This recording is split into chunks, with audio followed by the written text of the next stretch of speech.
non-homogeneous linear differential equation with constant coefficient এর এই ভিডিওতে টাইপ 3 পার্ট 2 সম্পর্কে আলোচনা করব ইনশাআল্লাহ। সুবহানাকা লা ইলমা লানা ইল্লা মা আল্লামতানা ইন্নাকা আনতাল আলিমুল হাকিম। প্রবলেমটা হচ্ছে d square minus 6d plus 9 college honours second year এবং শিক্ষক নিবন্ধন উভয়ের জন্য প্রযোজ্য 1 প্লাস x স্কয়ার।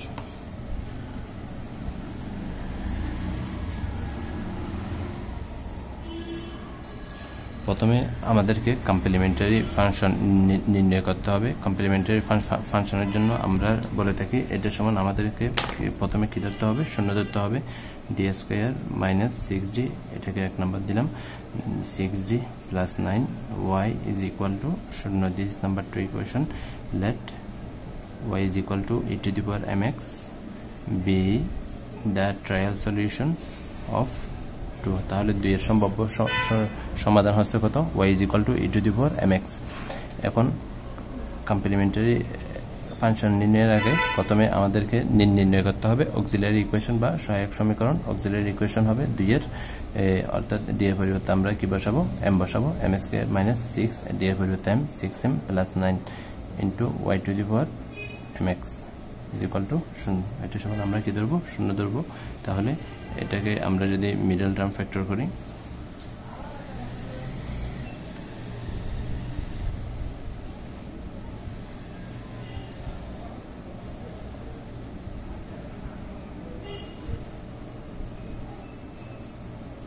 শূন্য, যেহেতু e to the power mx not equal to শূন্য নয়। এটা যদি শূন্য হয় তাহলে এটাও তো শূন্য হয়ে যায়, তাহলে এটা নট ইকুয়াল টু শূন্য।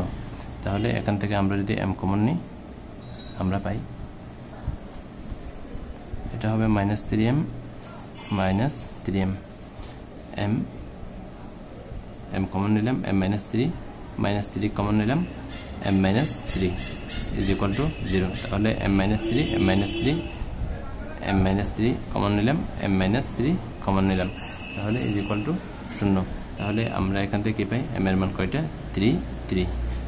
এখন আমরা কমপ্লিমেন্টারি ফাংশন পেয়ে গেলাম। তাহলে complimentary function yc is equal two আপনারা নিচে লিখবেন। আমার জায়গা সংকলনের জন্য আমি এই পার্টটা পাশে লিখেছি, আপনারা নিজে লিখবেন। তাহলে এখানে আমরা জানি কমপ্লিমেন্টারি ফাংশনকে আমরা a e to the power m1x plus b e to the power m2x এখানে আমরা লিখে থাকি। তাহলে m1 এর মান বসান, a e to the power 3x plus b e to the power 3x। কিন্তু এখন দুইটাই কিন্তু একই রকম হয়ে গেল। তাহলে এটার সাথে আমি দ্বিতীয়টার সাথে আমি x গুণ দিলাম, তারপর এরপরটাকে আমরা x স্কয়ার, এরপরটাকে আমরা x কিউব, অর্থাৎ x এর সহগ আমাদের শূন্য থেকে শুরু হবে। এখানে x আছে, তাহলে কি x এর সহগ কত এখানে, সরি x এর ঘাত এখানে কত, 0। তাহলে x এর ঘাত যদি 0 হয় তাহলে তার মান কত, 1। তাহলে সেটা আমরা লিখে নেই আর কি। তাহলে এটাকে যদি আমরা একটু সাজা লিখি, yc is equal two a e to the power 3x plus bx e to the power 3x, এভাবে আমরা লিখতে পারি। ফর পার্টিকুলার সলিউশন, পার্টিকুলার বিশেষ সমাধানের জন্য অফ 1 এর পার্টিকুলার সলিউশনের জন্য আমরা কি ধরবো, yp is equal to 1 divide by d square minus 6d plus 9 into 1 plus x square.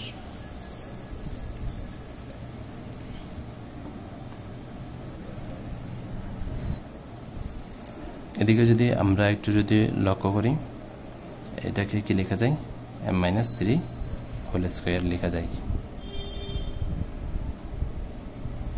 এটাকে আর একটু যদি আমরা মডিফাই করি, 3 মাইনাস m হোল স্কয়ার লেখা যায়। m বলতে আমরা এখানে কি ধরেছি, d এর পরিবর্তে আমরা এখানে m ধরেছি, তাহলে 3 মাইনাস d হোল স্কয়ার লেখা যায়। তারপর এটাকে আমরা যদি সূত্রতে আনতে চাই তাহলে 3টা যদি আমরা কমন নিই তাহলে আমরা এটাকে লিখতে পারি 1 minus D divide by 3 whole square, এভাবে আমরা লিখতে পারি। দেন আমরা তাহলে যেটা করব সেটা হচ্ছে এটার পরিবর্তে আমরা কোনটা লিখতে পারি, এটা আমরা লিখতে পারি। তাহলে লিখে ফেলি 3 into 1 minus D divide by 3 whole square 1 plus x square. এখন এটাকে আমরা 1 ডিভাইড বাই 3 আছে, এটাকে আমরা সূত্রতে আনার জন্য কিভাবে লিখতে পারি 1 minus D divide by 3 inverse 2। এটার সূত্রটা হচ্ছে কিরকম 1 minus D to the power minus 2 1 plus 2d plus 3d square plus 4d cube plus up to infinity. এই সূত্রটা আমরা এখানে অ্যাপ্লাই করি। 1 প্লাস এক্স স্কয়ার, এটা তো থাকবেই। ডি মানে একবার ডিফারেন্সিয়েশন, ডি স্কয়ার মানে দুইবার ডিফারেন্সিয়েশন, ডি কিউব মানে তিনবার ডিফারেন্সিয়েশন, অর্থাৎ D means differentiation, 1 divide by D means integration. তাহলে এটাকে আমরা যদি বেঙ্গলি লিখি, এটাকে বলা হয় ম্যাকলরিন সিরিজ। কি series? Maclaurin series. 1 plus 2 D divide by 3 plus 3 divide by 3 whole square up to, কারণ এখানে আমরা স্কয়ার পর্যন্ত করব, এরপর ওগুলো নিব না, কারণ এখানে যদি কিউব থাকতো আমরা কিউব নিতাম। ডি স্কয়ারকে এখানে কয়বার করব? 2 বার করব। তাহলে 3 বার করলে ডিকে এক্স স্কয়ারকে আমরা যদি একবার ডিফারেন্সিয়েশন করি তাহলে কি পাই? আমরা 2x পাই। তারপর যদি 2 বার করি এটাকে এভাবে লিখতে পারি, 2 বার করলে আমরা পাই 2, 3 বার করলে আমরা পাই 0। তাহলে এখান থেকে আমরা লিখতে পারি 1 প্লাস এক্স স্কয়ার।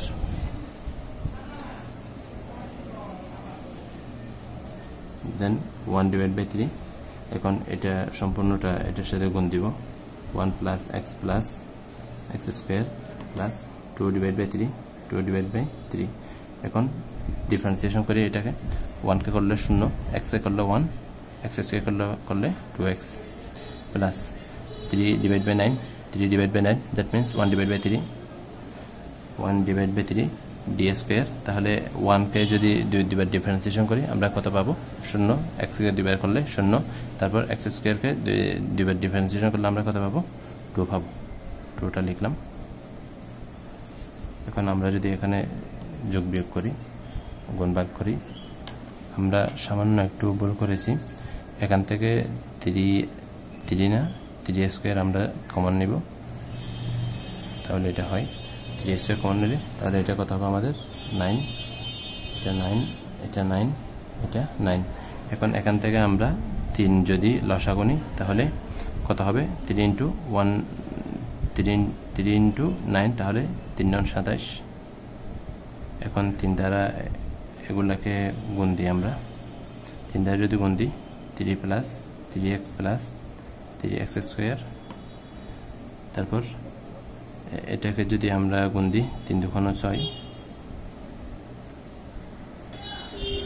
3 যেহেতু লসাগু নিয়েছি তাহলে আমাদের এখানে কি থাকবে? এখানে থাকবে 1, 3 3 চলে যাবে। দেন আমাদের থাকবে এখানে 2 প্লাস 4x, এখানে থাকবে আমাদের 2। yp is equal to 1 divided by 27 3x square plus আমরা এখানে কত পাই? 3x plus 4x plus 7x plus 2 3 plus 7। সুতরাং জেনারেল সলিউশন হবে আমাদের y is equal to yc plus yp।